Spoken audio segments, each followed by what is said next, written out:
Welcome. Here we're going to take a look at some common distribution shapes, and this will not cover all possible shapes, and not every graph will have a specific identifiable distribution, but here are the ones we'll take a look at today. So the first one is called our bell-shaped distribution. So that distribution looking like a bell, so called bell-shaped. And a bell-shaped distribution is also an example of a symmetric distribution with just one peak to it. So when a data distribution has one peak, it's called unimodal. So uni for one and modal most often. So one place where most of our data is occurring.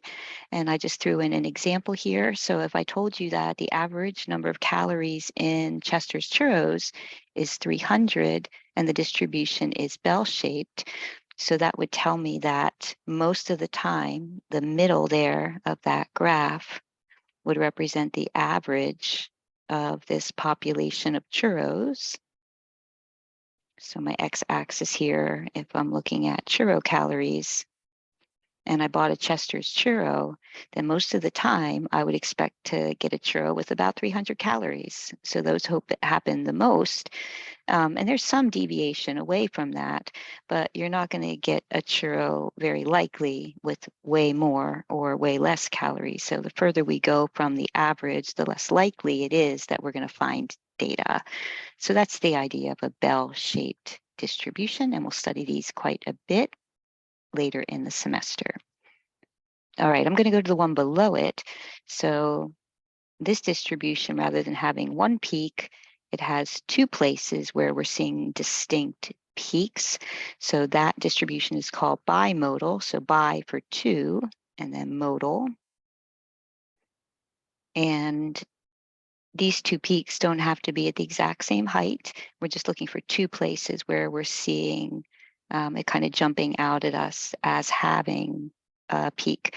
And the example I like to use here, if the x-axis represented, I'm just going to come over here, if this represented the number of customers in a restaurant, I'll just write number of customers here, then maybe as the day progresses, I start seeing a peak. Maybe if it's a restaurant around noontime, I'd have a bunch of people coming in for the lunch rush. And then maybe, I don't know, 6 p.m., a bunch of people coming in for a dinner rush. And then it kind of tapers off in the times in between. So that might be an example of something that might look bimodal. And then I'll come back up here. So this distribution, if all of the frequencies, so the heights here, were all approximately the same, we would call that a uniform distribution. And if that was my restaurant example, then I would not want to be a waitress there, because that means they never got a break. It's just a steady flow of customers throughout the day, always remaining at that same approximate value. And then finally, our last two cases here at the bottom are our skewed examples. So this shape, where we think of it like a sliding board, you would slide to the right. That shape is called skewed right. It's also called positively skewed. Either way, perfectly correct. So I usually use skewed right, but the positive direction to your right. And then my negative skew, I would slide to the left. So this is also called skewed left. So I always remember it with my little sliding board, guys. So sliding to the right, sliding to the left, and sliding to the right. And I just gave you two examples here. So let's do a skewed left example. So in terms of retirement age, I expect people to retire more at the older end of the rate ages. And some people, of course, retire when they're younger, but the majority of the data is on the higher end, and then sort of tapers off here, slides off to the left. And then my final example here of a graph, earthquake magnitudes.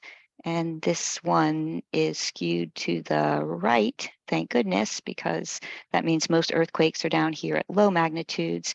And yes, there are higher magnitude earthquakes that occur, but they don't occur as frequently. All right, and there you go. So there are some distribution shapes, again, not all of them, but we'll end our shapes with those.